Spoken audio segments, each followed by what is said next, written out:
జిల్లాలోని రాపూరు మండలం పెంచలకోన శ్రీ లక్ష్మీ నరసింహ స్వామివారిని మంత్రి ఆనం దర్శించుకున్నారు. మంత్రితో పాటు వెంకటగిరి ఎమ్మెల్యే కురుగొండ్ల రామకృష్ణ స్వామివారిని దర్శించుకున్నారు. ఆలయ అర్చకులు, అధికారులు మంత్రి ఆనంకి ఆలయ మర్యాదలతో ఘన స్వాగతం పలికారు.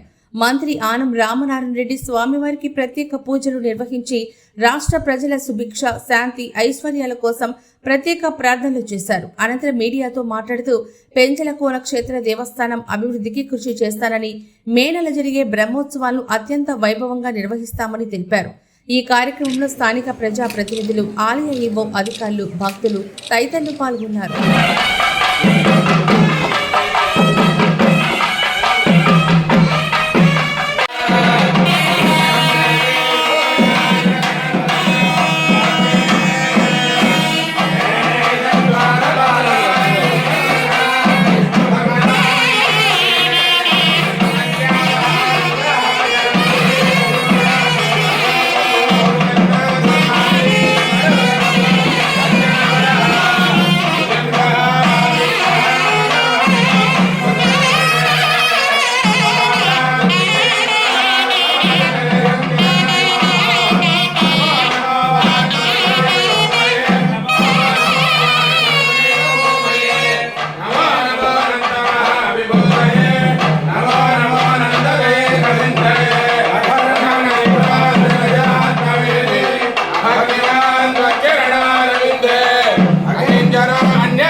अनुराधान् हविषा वर्धयन्तः शतं जीवेव शरदस्स वीराः नमो नमो।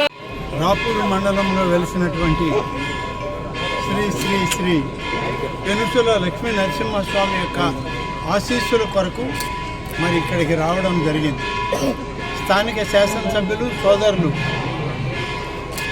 శ్రీ కురుగొండ్ల రామకృష్ణ గారితో, అలాగే పెద్దలు మాజీ సెంట్రల్ బ్యాంక్ అధ్యక్షులు ధనంజయ రెడ్డి గారు, ఇతర పెద్దలు, మా సోమశిల ప్రాజెక్ట్ అధ్యక్షులు శ్రీ కేశవ్ చౌదరి గారు, అశోక్, అందరం కలిసి ఇక్కడికి వచ్చాం.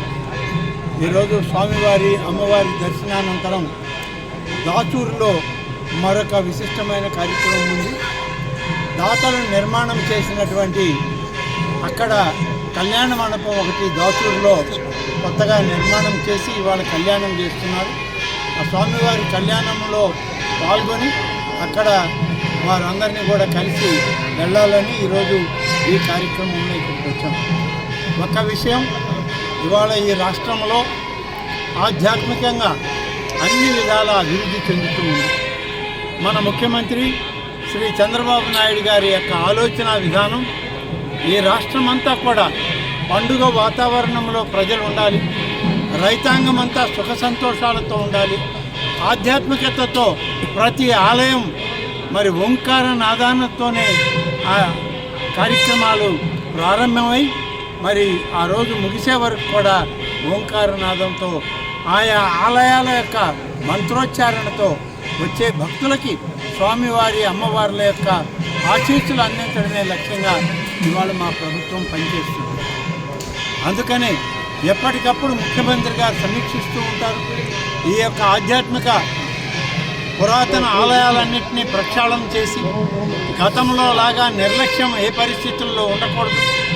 అధికారులు కూడా దీనిలో ఆగమ పండితుల యొక్క ఆలోచన మేరకే పూజాది కార్యక్రమాలని, ఉత్సవాలని, స్వామివారి కైంకర్యాలను చేయాలే తప్ప అధికారులు స్వయం నిర్ణయం చేయడానికి వీలు కాదని చెప్పి ఆగమ పండితుల యొక్క నేపథ్యంలో ఆలయాలు ముందుకు సాగాలి, ఆలయాల్లో పూజాది కార్యక్రమాలు జరగాలని గౌరవ ముఖ్యమంత్రి గారు తీసుకున్న నిర్ణయం.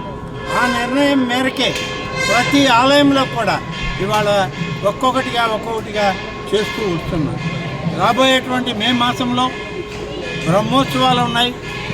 పెనుసల లక్ష్మీ నరసింహస్వామి యొక్క ఈ యొక్క ప్రాంతంలో ఉన్నటువంటి ఆలయ అభివృద్ధి కార్యక్రమాల్లో స్థానిక శాసనసభ్యులు అలాగే పూర్వపు సభ్యులు అందరితోటి కూడా సంప్రదించి ఆలయ ప్రాంతాన్నంతా కూడా అభివృద్ధి చేయడానికి ఈ రాష్ట్ర ప్రభుత్వం ముఖ్యమంత్రి గారి నాయకత్వంలో పనిచేస్తుంది అని చెప్పి నేను సందర్భంగా తెలియజేస్తున్నాను. మధ్యలో ఆగిపోయి ఉన్నాయి, వాటిని కూడా ఒకసారి సమీక్షించుకొని శాసనసభ్యునితో కలిసి అందరం కూడా తిరుమలకి వెళ్ళి తిరుమల అధికారులను ఇక్కడికి తీసుకొచ్చి రేపటి కార్యక్రమం లోపల అంటే బ్రహ్మోత్సవాల లోపల పూర్తిగా చేసి అక్కడ నిర్మాణం చేసిన భక్తుల కోసం నిర్మాణం చేసిన గదులు కూడా ఆలయ పరిధిలోకి తీసుకొచ్చి భక్తులకి మరింత వెసులుబాటు కల్పించడానికి ఏర్పాటు చేస్తున్నాం. ఇప్పటికే దేవాదాయ శాఖ నుంచి పెనుసల లక్ష్మీ నరసింహస్వామి దేవస్థానానికి మాస్టర్ ప్లాన్ ప్రిపేర్ చేయడం జరిగింది. మాస్టర్ ప్లాన్ అంతా కూడా రెడీగా ఉంది.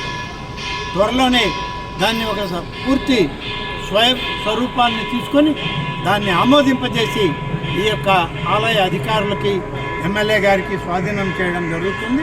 మాస్టర్ ప్లాన్ వచ్చిన తర్వాత ఏ ప్రాంతంలో ఏమేమి జరగాలనే దాని మీద అభివృద్ధి అనేది జరుగుతుంది. రాబోయేటువంటి 4 సంవత్సరాల్లో పూర్తి స్థాయి అభివృద్ధిని ఈ యొక్క ఆలయానికి జరపడానికి భక్తులు, దాతలు, ప్రభుత్వం, ఆలయ పాలకవర్గం అంతా కలిసి శాసనసభ్యుని యొక్క సహచర్యంతో దాన్ని పూర్తి చేయాలనే సంకల్పంతో ఇవాళ మేమందరం కూడా పనిచేస్తాం.